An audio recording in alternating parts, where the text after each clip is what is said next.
Hello everyone, my name is Droogie4ever, and today we are doing a blind speedrun for the beginner's guide. Now, what I call a blind speedrun usually means that I play a game that I've never played before, and most of the time I've never seen it played. But in this case, I have seen the beginner's guide played.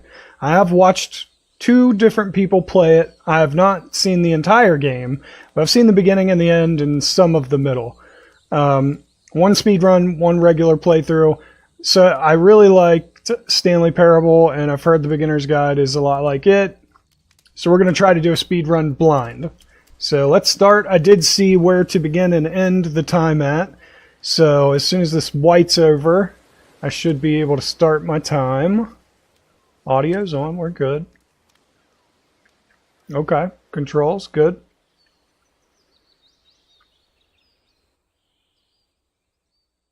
Hi there. Thank you very much for playing the Beginner's Guide.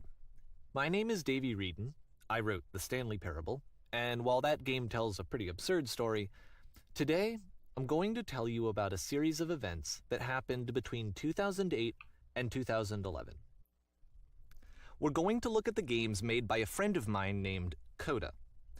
Now, these games mean a lot to me. I met Coda in early 2009 at a time when I was really struggling with some personal stuff, and his work pointed me in a very powerful direction. I found it to be a good reference point for the kinds of creative works that I wanted to make. So just to start you off, this is, I think, the first game he ever made. It's a level for Counter-Strike. You can walk around here, I might have been slightly late pushing that, but we'll see. The basics of building a 3D environment. But what I like is that even though he starts from the simple aesthetic of a desert town, he then scatters these colorful abstract blobs and impossible floating crates around the level. And of course, it destroys the illusion that this actually is a desert town, and instead this level becomes a kind of calling card from its creator. It's like a reminder that this video game was constructed by a real person. And it kind of makes you wonder, what was going through his head as he was building this? This is what I like about all of Coda's games. I mean, not that they're all fascinating as games, but that they are all going to give us access to their creator. I want us to see past the games themselves. I want to get to know who this human being really is. And that's exactly what we're going to do here. So, it's 2008, Coda starts making these games, and he never releases any of them. He doesn't put them onto the internet, he just makes them and then immediately abandons them, and they sit on his computer forever. And I think he really understood this image of himself as a recluse. At one point, he jokingly renamed his computer's recycling bin to Important Games Folder. So, you know, this was just how he worked. He tended to crank them out one after the other without even really pausing to try to understand what he had just made, until suddenly one day, he just stopped. In 2011, that was it. He made his last game, and then he hasn't made another one since. And that's why I've taken this opportunity to gather all of his work together, is because I find his games powerful and interesting, and I'd like this collection to reach him, to maybe encourage him to start creating again. And if the people like you who play this also happen to find his work interesting, then I'm sure it'll just send that much stronger of a message of encouragement to Coda.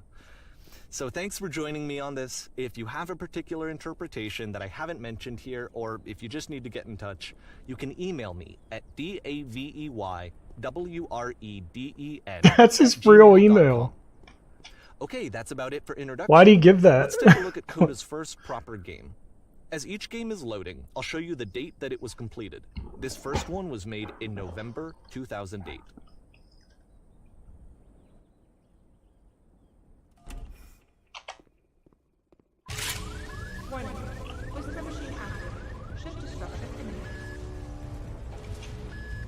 This game is called Escape from Whisper, and it's one of the more generic games you'll see from Coda.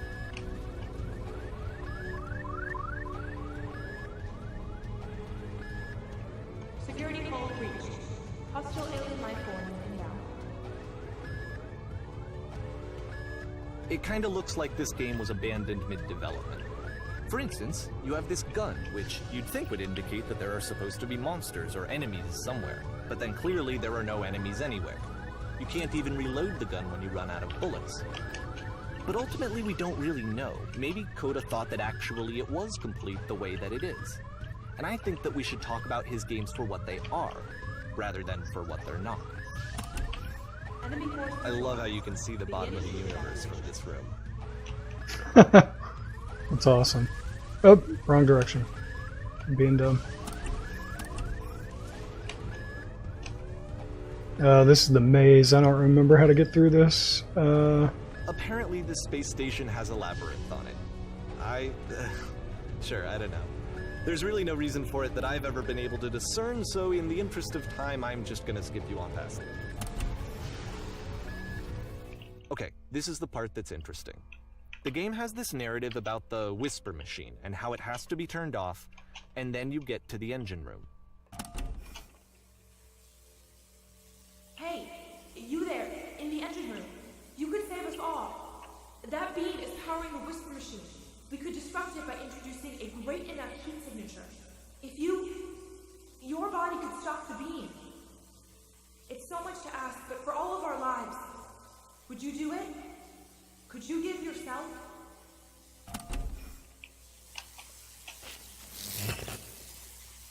Let me pause here for a second. What you just experienced, stepping into the beam and then dying, is probably what Coda had initially intended when he was developing this level. But when he first compiles and plays it, something goes wrong. There's a bug somewhere. And this is what happens instead.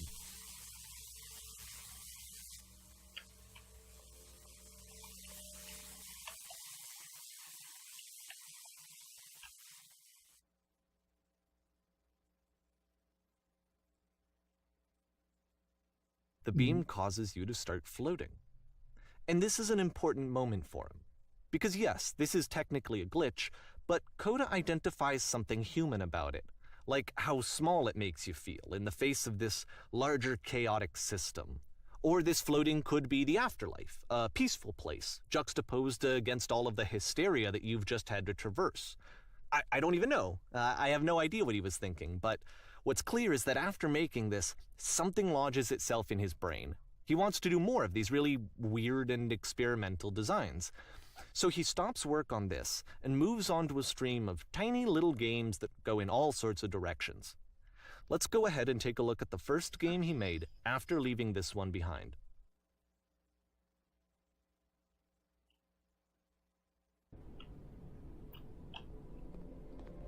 Yep, in this game you can only walk backwards.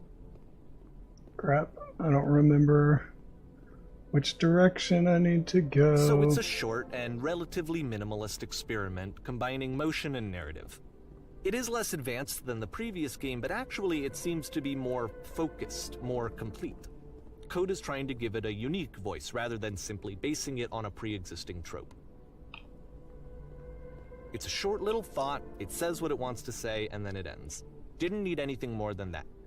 Which to me is why it works, because it gets out quick. Okay, next one.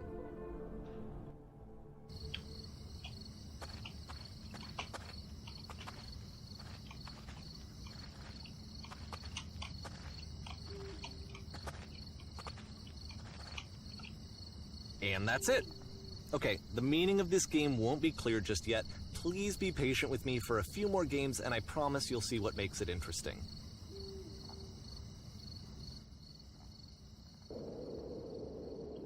Oftentimes, Coda would put bizarre titles like this one at the start of his games. I wish I'd known him at the time that he was making these early games. He would really only talk to me about his work as he was making it. Once he stopped work on a game, that was it. It was dead to him. And I don't agree with that at all, but what are you gonna do? Once you've been slowed to an absolute crawl, the door at the top of the stairs opens. So why, if Coda's not showing these games to anyone, why bother opening the door at all? Well, to show you, I'm modifying the game here so that when you press enter, it'll bring you back up to full speed so you can enter the door for yourself.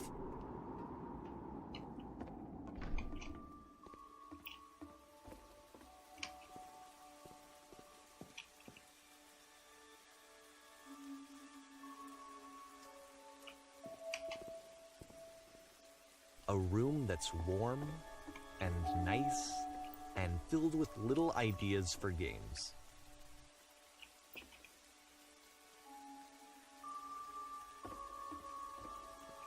Coda would often tell me that he didn't mind if people thought of him as cold or distant.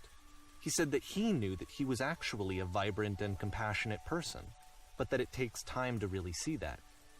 It can be a very slow climb to get there.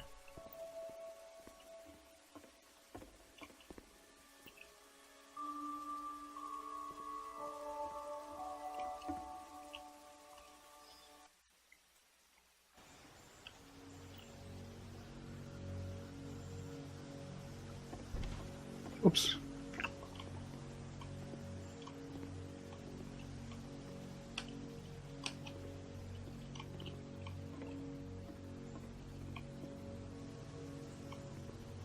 Well, this is new for Coda. It's an actual puzzle. Go ahead and see if you can solve it.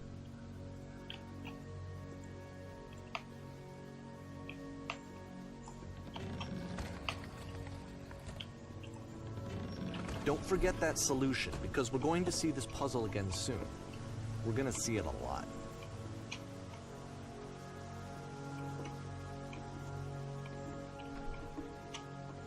So that seems to be it, right? You walk down a corridor, you solve a puzzle, you get to the end. Simple enough. Alright, now I'm going to modify the game again, so that when you press enter, it'll remove all of the walls from this room.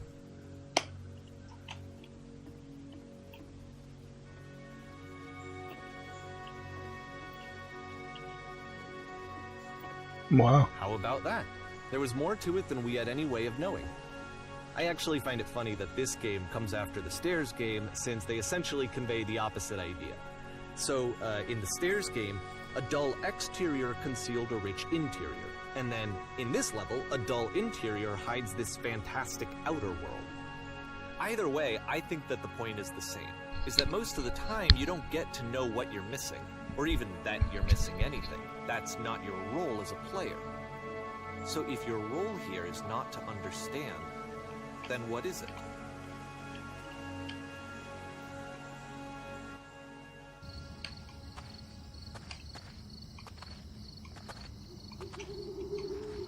Aha! So, this, combined with the entering game from earlier, tells us that Coda believes his games are connected somehow. It could even be that the Stairs game and the puzzle game are literally connected in between this and the entering game. There's a bigger picture that all of his games are meant to play a role in, some larger meaning that we won't be able to grasp until we've seen all of them. And once we have, we can step back and start to understand what exactly that bigger picture is.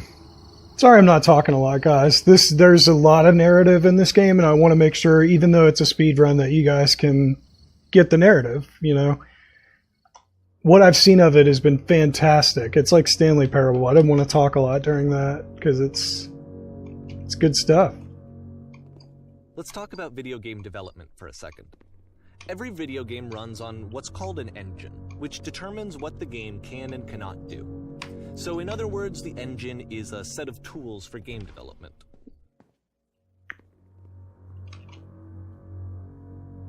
To make all of these games, Coda is using an engine called Source.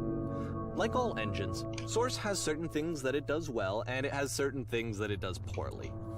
One of the things that it does very well is boxy linear corridors. That's why so many of Coda's games are set in these large, flat, empty rooms, is just because he's working with what the engine does well. The tools available to the creator shape what kinds of creative work they're going to end up making.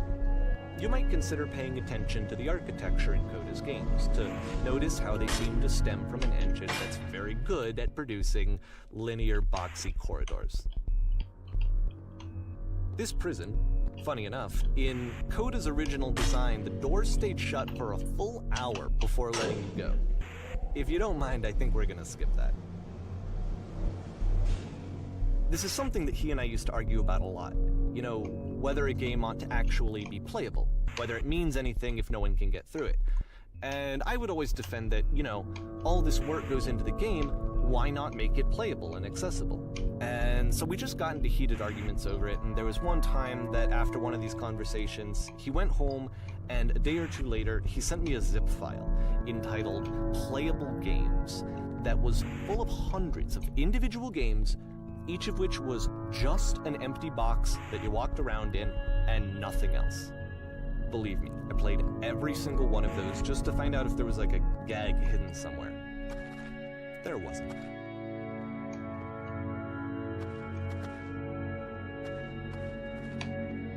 It's the puzzle again, with the exact same solution as the last time.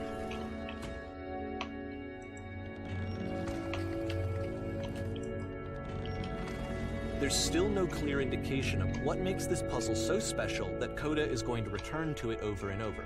But I promise I'll share with you my interpretation very shortly.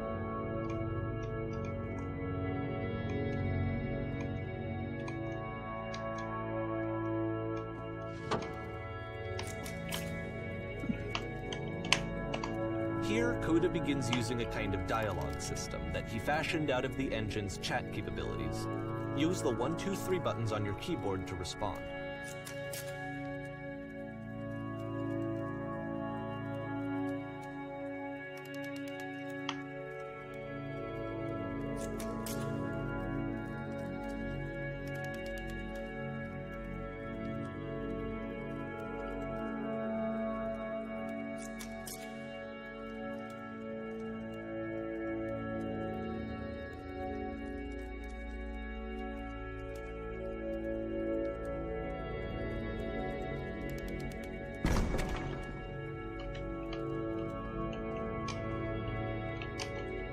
Whoops.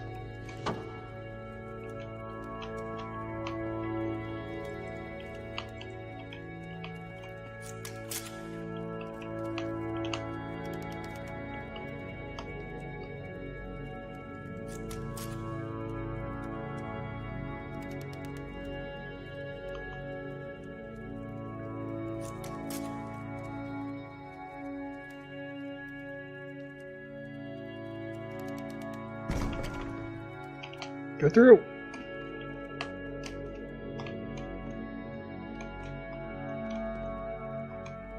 And so we make one last descent down to the final floor of the level.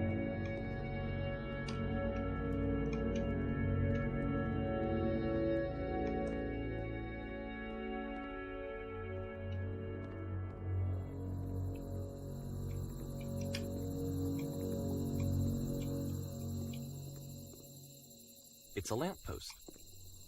Okay, I can't tell you quite why, but for some reason, Coda fixates on this lamppost. It's going to appear at the end of every single one of his games from here on out. I'll tell you what I think. I think that up to this point, you know, he's been making really strange and abstract games with no clear purpose, and maybe you can only float around in that headspace for so long. Because now he wants something to hold on to. He wants a reference point. He wants the work to be leading to something. He wants a destination, which is what this lamppost is. It's a destination. We're going to see it in the work as well. His games are just going to become a lot more cohesive, a lot more fully developed, with more of a clear idea behind them. And as we go, that idea will get clearer and clearer and clearer. Okay.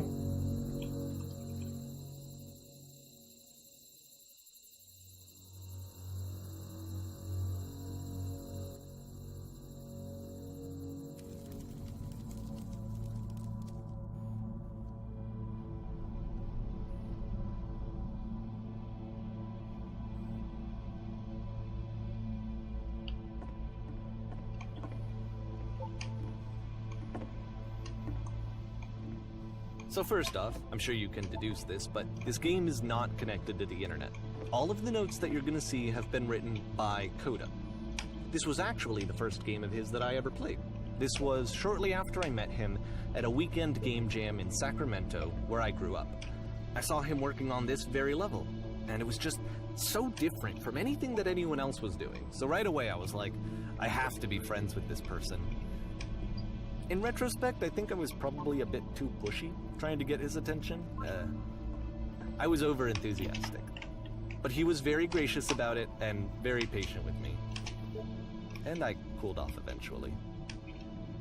Oh, feel free to skip over any of these notes if they're not doing anything for you. Nothing extra is going to happen if you read all of them. Either way, to me they convey a sense of loneliness.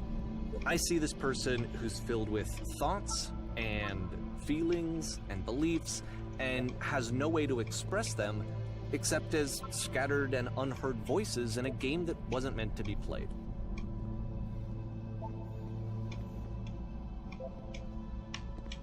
But it's ironic, isn't it, that in playing this game and seeing how alone Coda often felt, that we get to know him better and actually kind of connect with him. What the hell is going on with the jump on this To be level? honest with you, this idea is really seductive to me. That I could just play someone's game and see the voices in their head and get to know them better and have to do less of the messy in-person socializing. I could just get to know you through your work. I think this is why I always liked Coda's games so much, is because it felt like they let me have that connection. I felt as though he was inviting me personally into his world. And then I feel less lonely too. At the end of this level, we're going to see the puzzle again. And here, I'll tell you what I think the puzzle means. Each of these games represents an idea that was on Coda's mind at the time that he was making it. And the puzzle is a way of closing the door on you the could jump previous down chapter there? of his life before moving on to the next one. In each of his games, after exploring a theme that, he might find difficult, Coda can then place this puzzle that he knows has a reliable solution, he understands exactly how it works, and so it gives him a simple mechanism for moving on. And because there's this dark area between the doors, a space between spaces, before you move on, you get to pause. Just for a moment, a few seconds to reflect on and let go of the events that led you here. To step back and connect the pieces together. To grasp at that elusive bigger picture.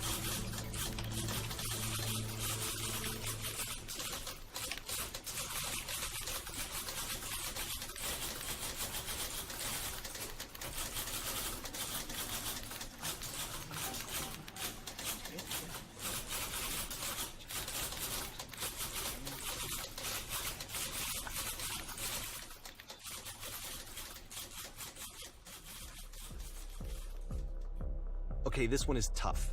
It's gonna kind of just spin its own wheels for a few minutes. Hang with it. Okay. Hang with it.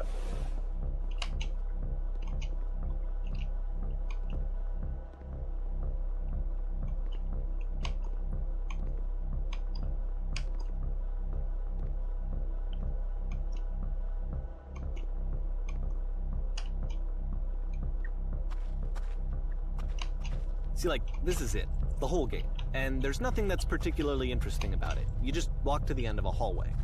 Except, for some reason, Coda gets really fixated on this prison that has all of this modern furniture. And I don't know why, but he decides he needs to revisit this prison. He's gonna start over, use the same assets, turn it into something else. Okay, cool. Here's version 2.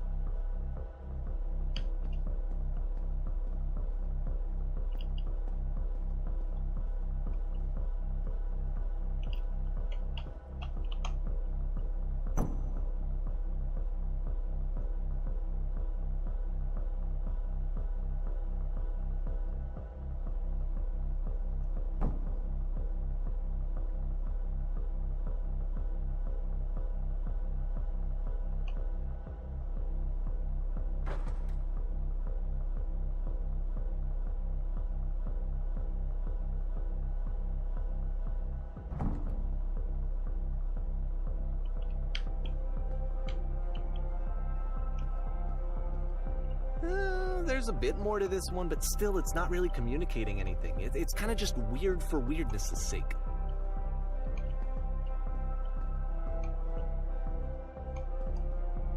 So okay, he throws it out and starts over.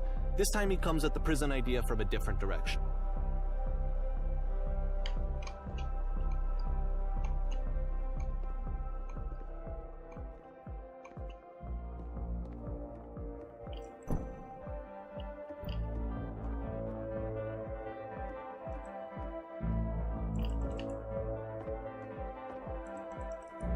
What did it say? Photo frame.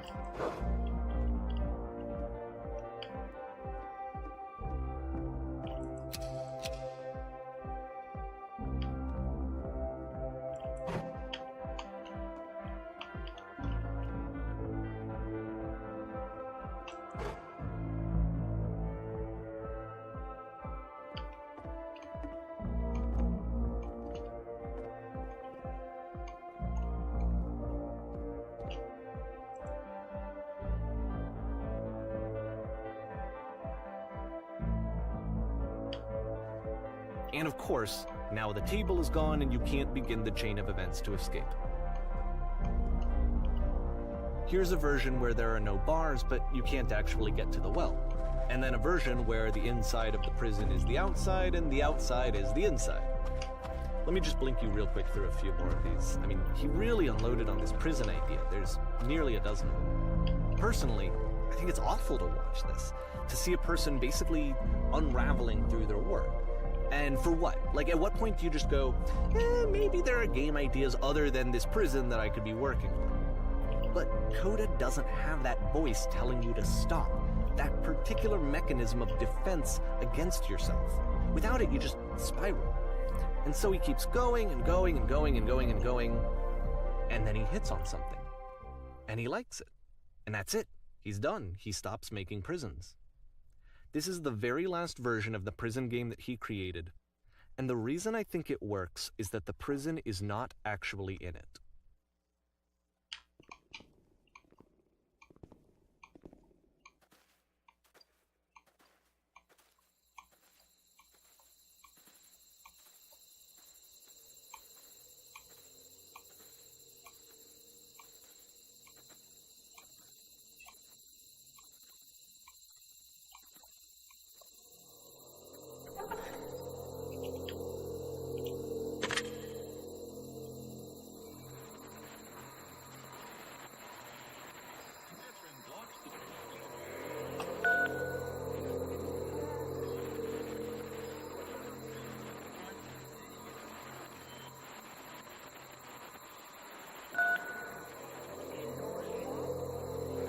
It's a conversation.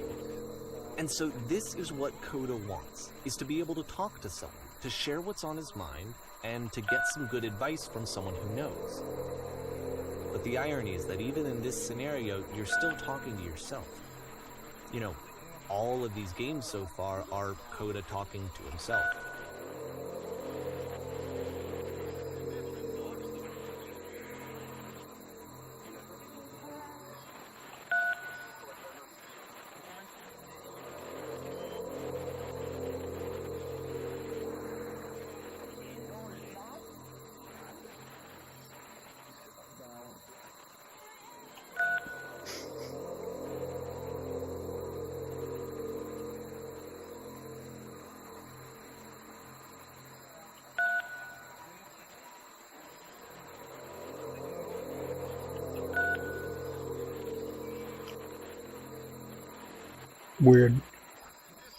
Weird. I can see why he considers this a fitting conclusion to the prison games. After all of the obsession and frustration, just to be told by someone you can trust that things are going to be okay. Wouldn't that be nice?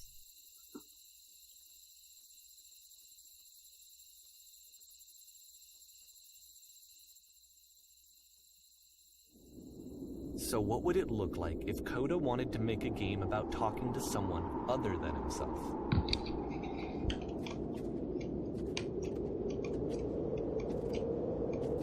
To me, this environment is meant to represent Coda's puzzle, with the two doors on either side and a dark transitional space between.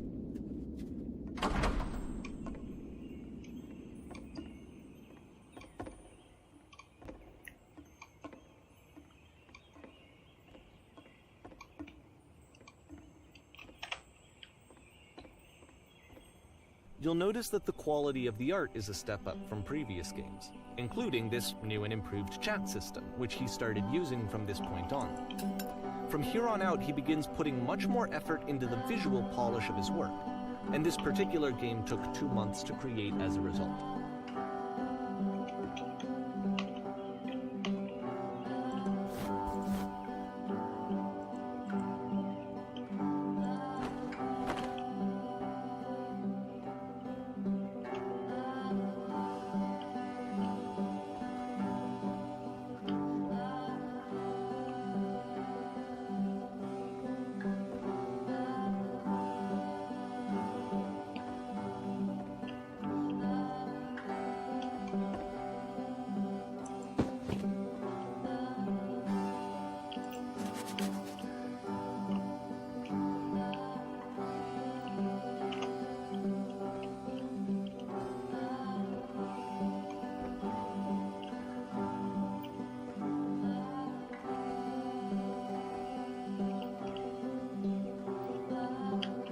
Shit, I thought I had to do the bookcase. Come on, get through.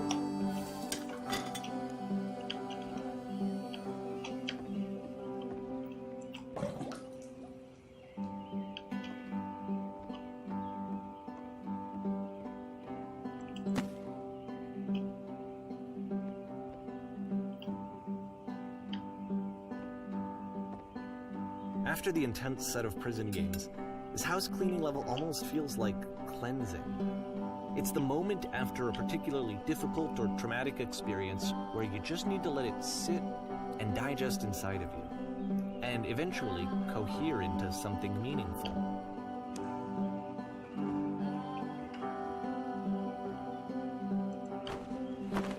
I know that Coda really liked this game.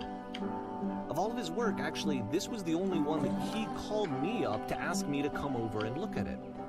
This was during a period of a few months where he was like grossly happy all the time, just walked around with a constant smile on his face.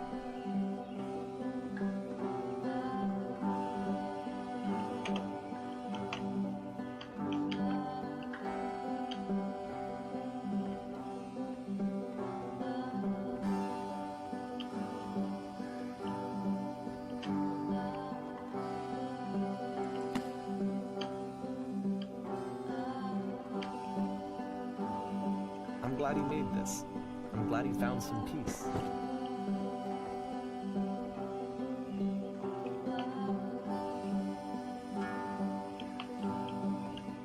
But, of course, it can't last.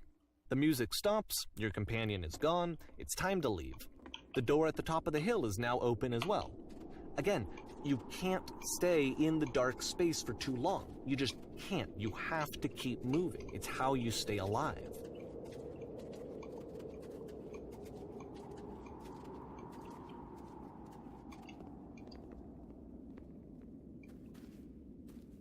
Which is the whole point of the puzzle doors, right?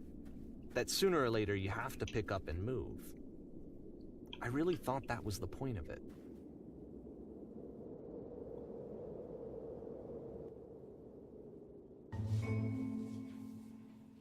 This one gets a bit goofy.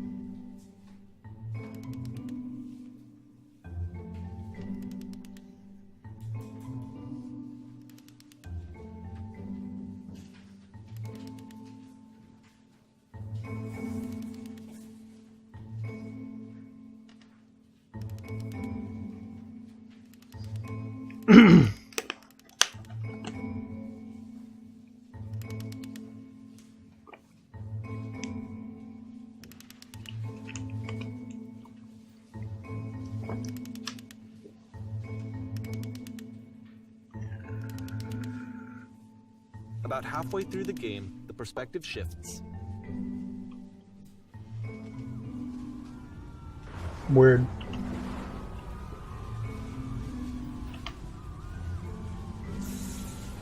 And you play as the teacher. And Whoops. suddenly, you discover that your teacher is just as bigoted and afraid as you are.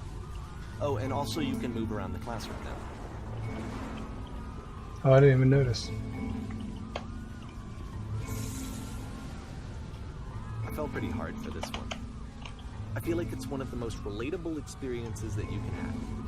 To assume that some other person is perfect and totally fulfilled in every way, and completely miss all of the little flaws that make them painfully human. I think about this game a lot these days.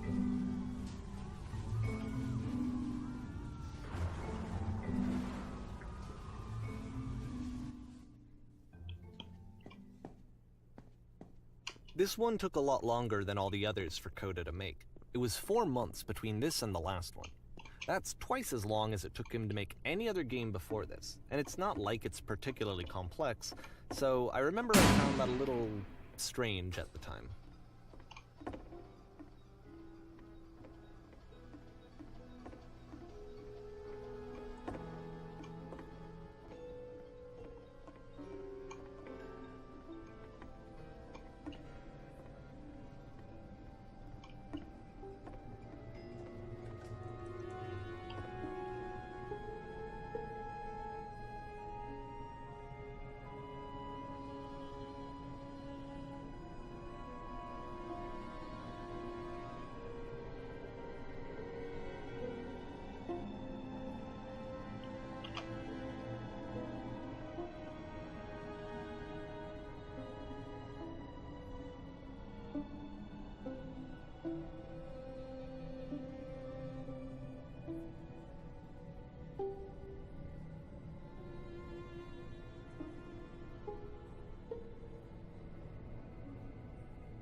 Hmm.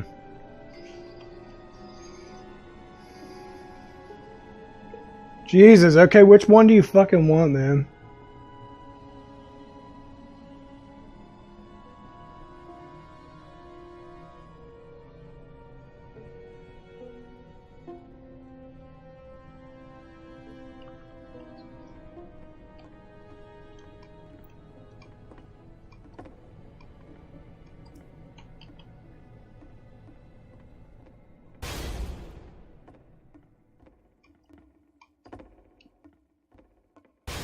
Oh. The game ends with this eerie premonition of what's going to happen next in Coda's life. The solution to social anxiety, to fears of having to perform and having to chase success, the answer for Coda is to withdraw, to hide himself away. Which is what leads to scenarios like the stairs that slowed you down several games ago, where it just becomes harder and harder to access Coda's inner landscape because he keeps retreating.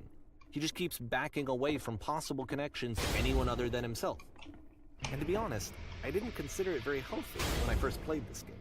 You know, it looked to me like he was trying to justify the idea of just disconnecting yourself from the world. And that wasn't what I wanted for him or for his games. Because I feel like a lot of his games are inviting me to connect with this person, to bring him closer. But what can you do? After this, Coda went off and took another 5 months to make a new game.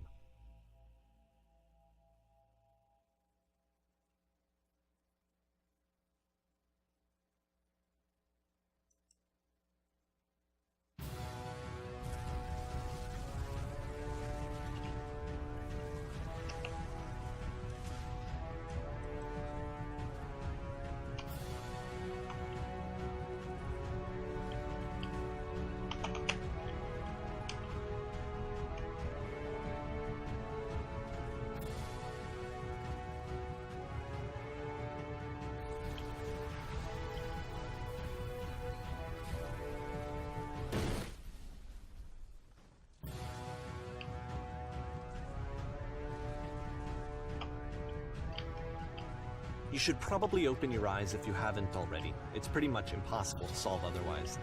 And there is a solution, by the way. Okay. What's the solution?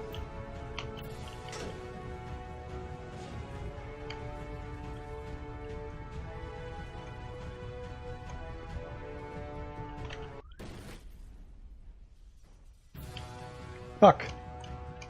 I don't know how to... Get over this fucking thing, dude. Come on, man. I've never seen this one, so I don't know what I'm supposed to do. I don't understand.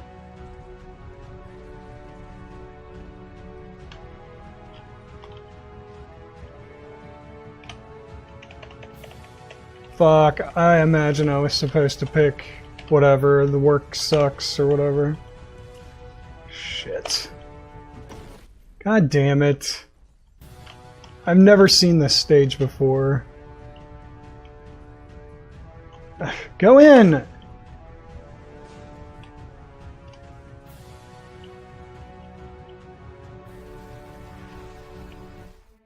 There.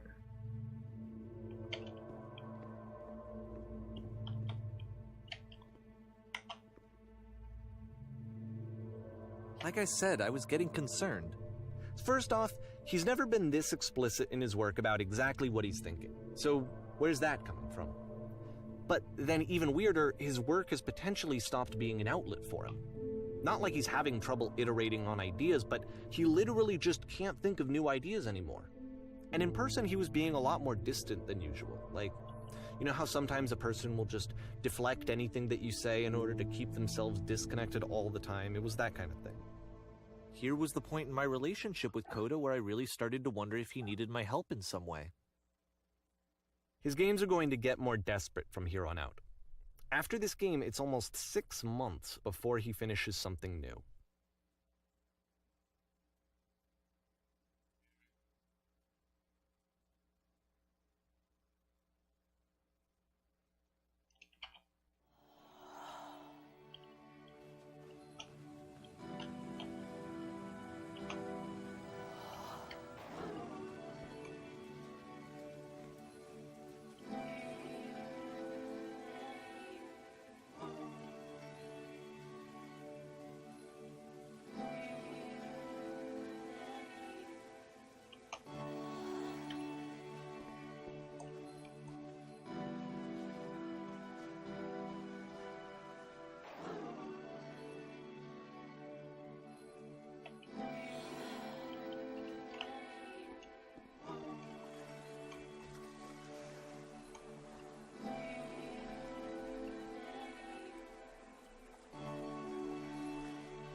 If the last game featured Coda talking explicitly about his creative frustrations, this one turns it up to 11. Now, put yourself in my shoes playing this. Here's a friend whose work is exhibiting signs of struggle, frustration, anxiety, depression, even. And yet, still, he keeps making games. He keeps throwing himself into the grinder even when he clearly doesn't have the energy for it anymore. Why? What is it for? Because from my perspective at the time, and just what I knew of him, this was a result of how isolated he was. He was in his own little bubble, just sitting at his computer all day, not really showing these games to anyone, not releasing them onto the internet, and so he didn't have anyone outside of himself to connect with. He had no outlet to ground himself on.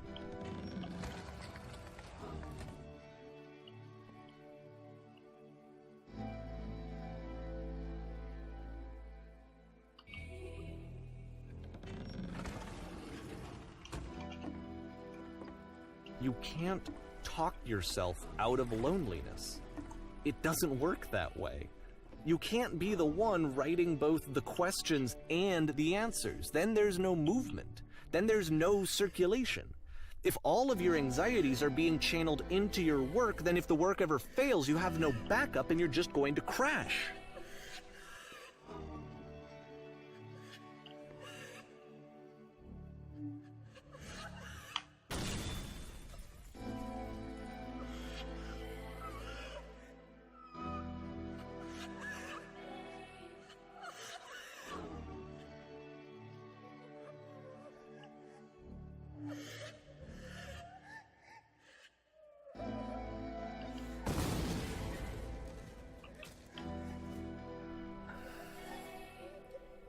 Seeing this game at the time that he made it, it looked really unhealthy to me.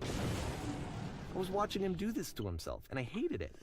I hated seeing him so trapped. It's like, video games are not worth this amount of suffering.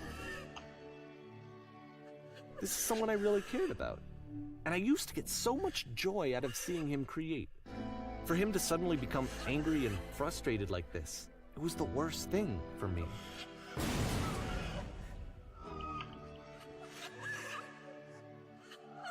I don't know. This is what I felt at the time. I don't know how else to explain it. I wanted it to stop more than anything. I had never felt so rotten. I needed more than I had ever needed anything for this to stop. But it didn't stop. After finishing this one, Coda takes another 7 months and comes up with a new game.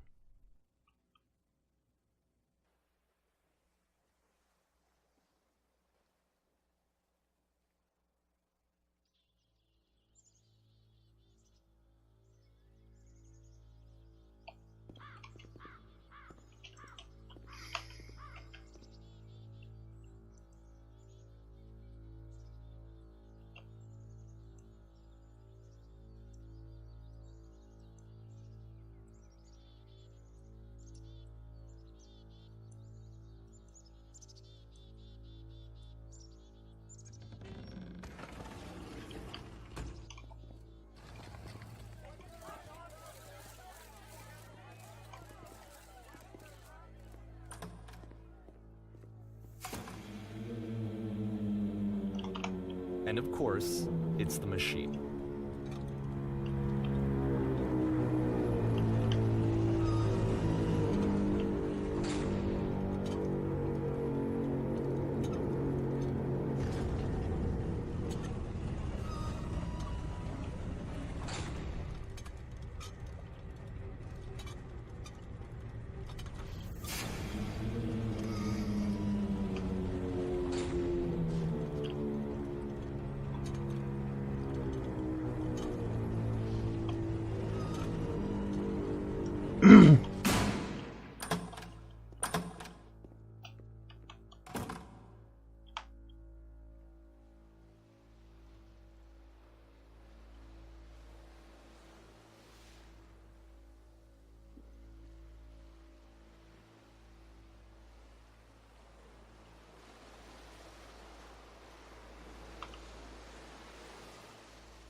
Where's the machine?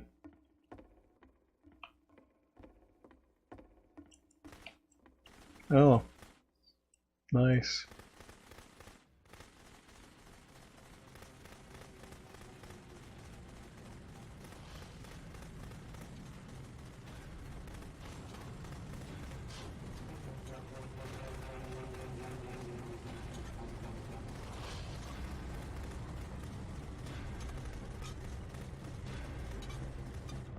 So now the work is becoming self-destructive.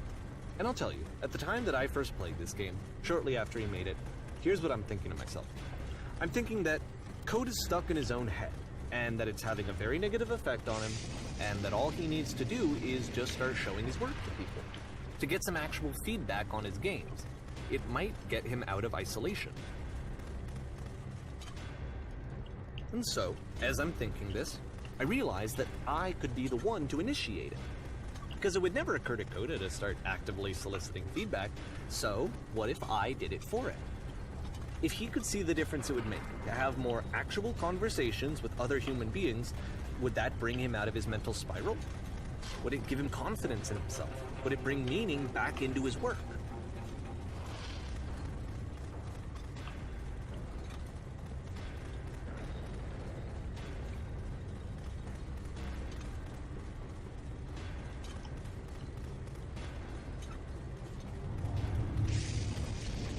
So I started showing Coda's work to people. I took this one, and the islands which you just played, the theater, the notes, the house cleaning game, and some of the prison escape games. I brought them to people that I knew and trusted. I asked their opinions. And the great part is that they really loved his games.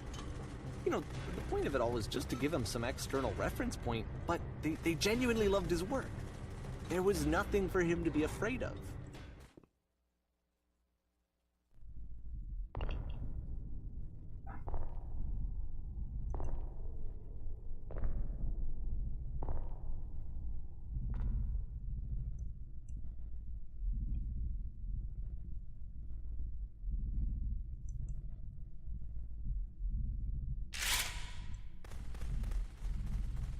Can you see why I felt like this was the right thing to do? Because it's the thing that I always feel like I need, to be told that my work is good, that I am good. When someone really connects with a thing that I've made, when they see themselves purely in my work, there's nothing that feels better. And I got to give that very same feeling to my friend. I did something, I really felt like I'd done something good, like I was a good person. I felt like there was a friend who was in trouble and was unhappy and maybe didn't like themselves, and I could fix it. If I could give him this gift, maybe I could fix the problem. When they told me how much they enjoyed his games, it was the best feeling. It was the absolute best feeling. It made me feel so happy. So beautifully, beautifully happy.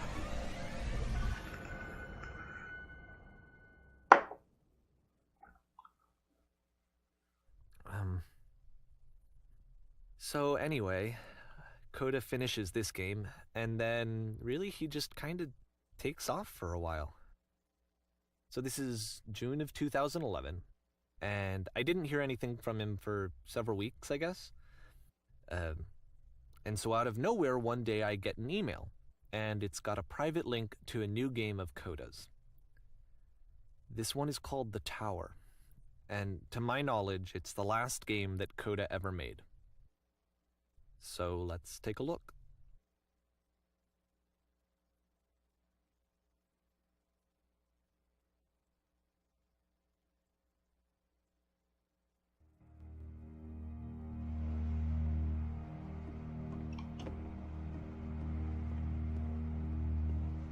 And this is where I have trouble saying anything meaningful about Coda's work.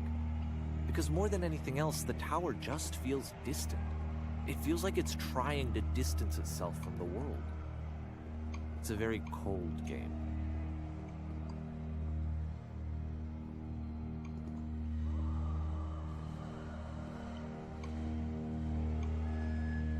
This room actually has a maze in it. Except that all the walls of the maze are invisible.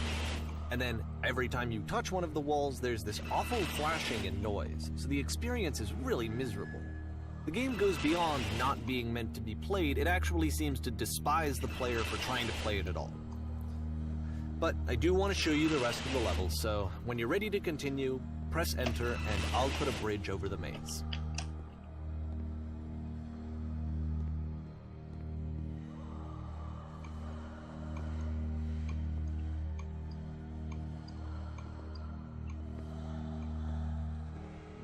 And to be fair, it's not like this is the first game that's needed some modification to be playable. Like the house cleaning game. You know, that one used to actually loop the cleaning chores and you just cleaned a house forever. I had to cut it off so that you could exit the house and the game would actually end. But that game had an idea that it was actually trying to communicate. What's the deeper idea behind the invisible maze? The only way past this challenge is to randomly guess the 6-digit code. Like the invisible maze, it's frustrating to me, because it's the opposite of everything else that Coda has made. It doesn't encourage thought or engagement. It doesn't ask anything of me, except a lot of my time. If I could have reached him during this time, then maybe I could have asked him, but I couldn't. I still don't really understand why this is here. I'll put the code on the ground for you here, though, so that we can move on.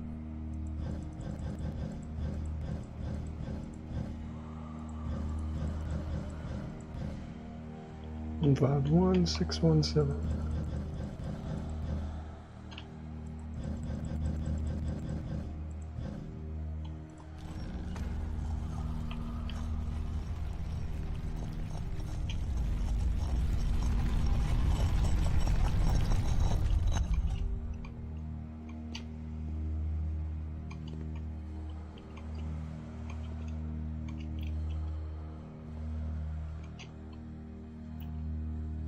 The switch to open this door is actually on the other side of the door, meaning that it's literally impossible to solve from this side.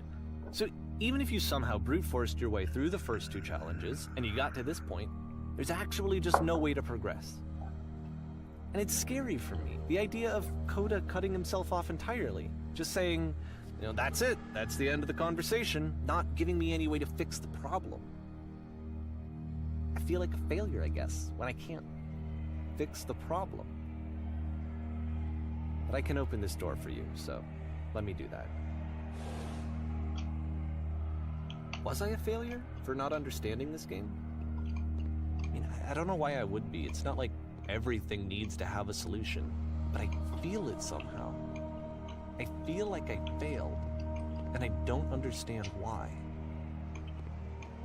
I remember, it's June of 2011, I'm playing this for the very first time, and as I'm playing, I'm thinking to myself, I don't know this person. I have no idea who this person is. It wasn't the guy I knew, it wasn't my friend. I had come to so many conclusions from looking at all of his work up to this point, and then suddenly none of them... I had been trying to, though. That was the thing. For years I was trying to get to know him, to understand who he actually was and what he stood for. I asked him so many times to please just tell me what his games mean to him. I asked him please to tell me what the 3 dots mean.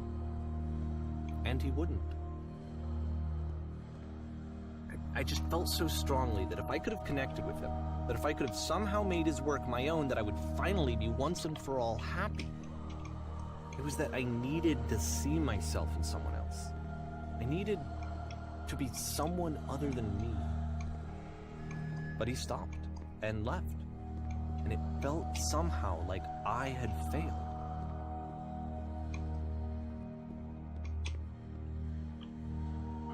Where did I screw up?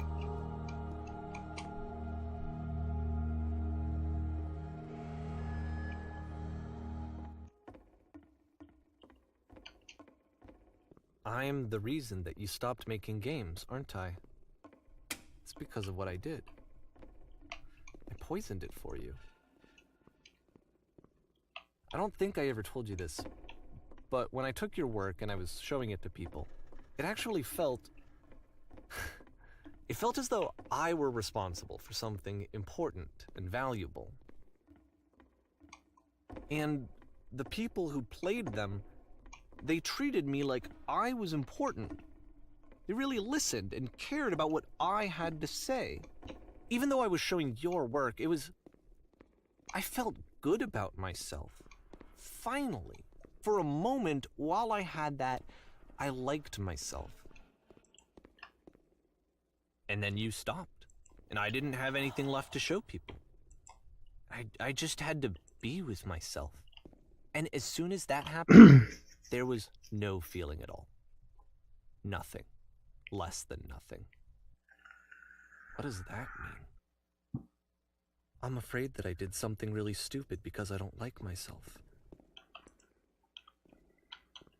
That's why I'm releasing this collection of your work, is because I haven't been able to find any other way to reach you. I've tried everything. And so a part of me has hope that if I put this compilation out into the world, and if I put my name on it, that maybe enough people will play it so that it'll find its way to you, so that I can tell you that I'm sorry. I know I screwed up. If I apologize to you truly and deeply, will you start making games again? Please, I need to feel okay with myself again. And I always felt okay as long as I had your work to see myself in. I mean, is something wrong with me?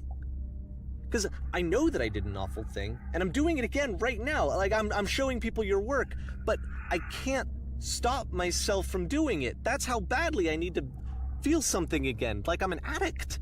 There has to be something wrong with me. Can I apologize? What if I tell you I was wrong? Will that work? Will that fix it? I don't know. I don't think it will, but there's nothing else that I can do. Just tell me what you want. I'm sorry. I'm sorry. Please, start making games again. Please help me. Please give me some of whatever it is that makes you complete. I want whatever that wholeness is that you just summoned out of nothing and you put into your work. You were complete in some way that I never was. And I want to know I want to know how to be a good person. I want to know how not to hate myself. Please. I'm fading, and all I want is to know that I'm going to be okay.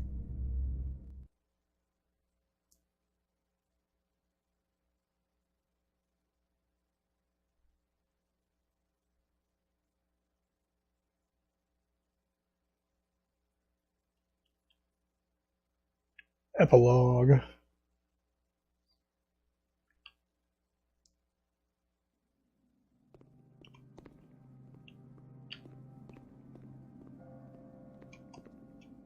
I don't know which way I'm supposed to go. This might be right. More love, more praise, more people telling me that I'm good. Always more. It's like a disease. Solution. I was hoping to get under an hour, but we're not going to. I just put 2 hours in there as a someone had told whatever. me ahead of time that he just really enjoyed making prison games. Maybe I wouldn't have thought he was so desperate. I wouldn't have told so many people that he was depressed. Maybe he just likes making prisons.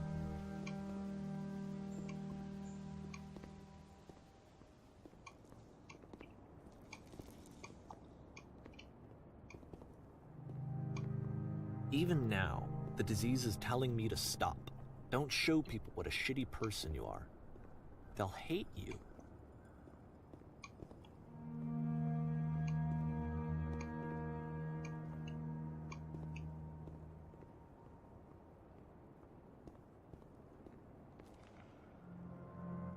What happened? Oh, okay.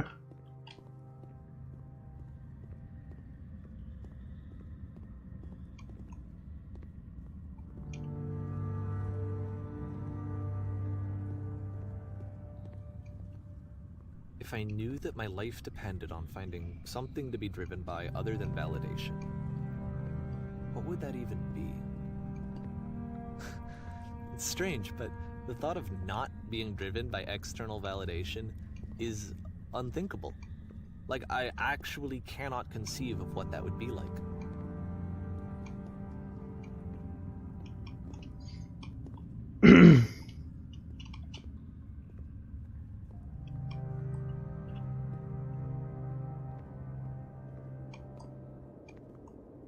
What now? I wonder why the game like stutters like that as soon as the dialogue's about to kick in. I think See? I need to go. Like that. And I'm sorry, because I know that I said that I would be here and I would walk you through this, but I'm starting to feel like I have a lot of work to do. I have a lot that I need to make up for. And so I'm just gonna... Okay.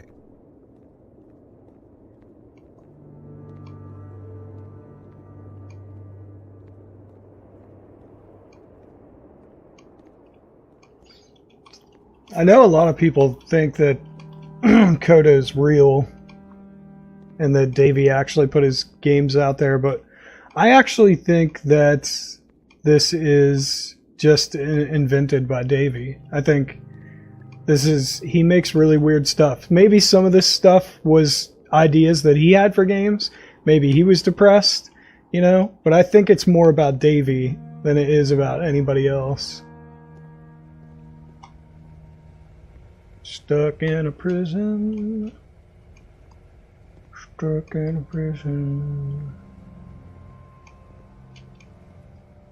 Alright, come back, Davey. Need you, buddy.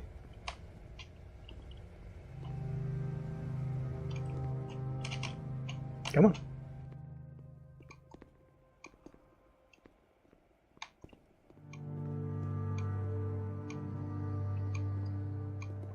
But yeah, I imagine this game is probably full of... It's either a completely original creation by Davey, because he's just really unique and comes up with crazy shit like this, or it's partially autobiographical. It's about himself, I would imagine.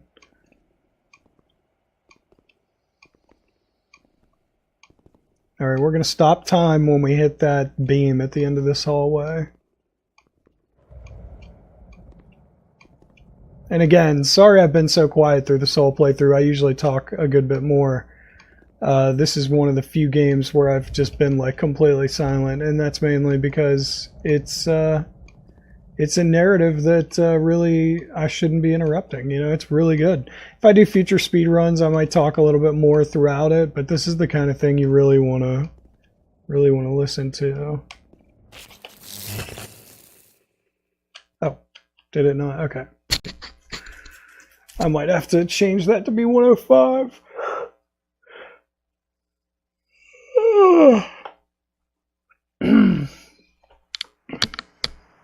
I'll have to rewatch it and see what it looks like.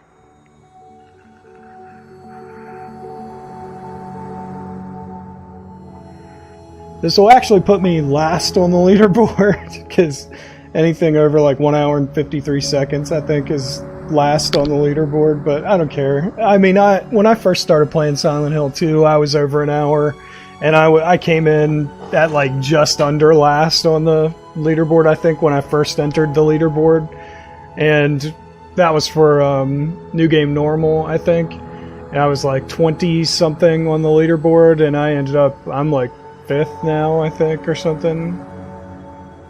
Maybe 6th. I think somebody knocked me down to 6th. I think I was like 4th or 5th, and now I'm 6th.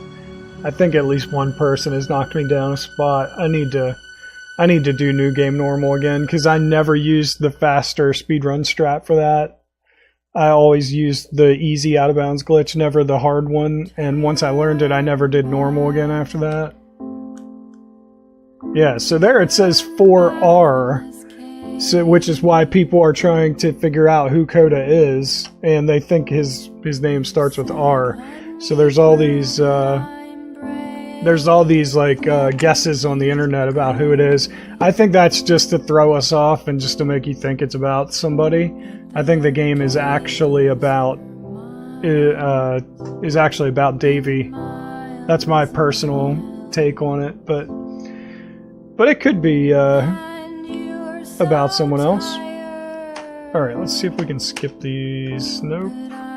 William Pugh! Hey man, he works for Crows. He's a genius, man. He's brilliant. I have a feeling I'm gonna get a copyright thing for this music. That's why I was trying to skip forward.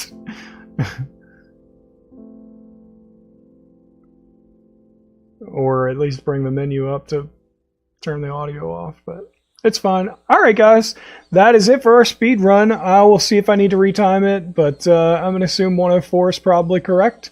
I hope you guys enjoyed it. If you did, tell that like button you want to smash, and I will see you next time. You stay you, I'll stay me, Driggy forever. Thanks everyone. Later.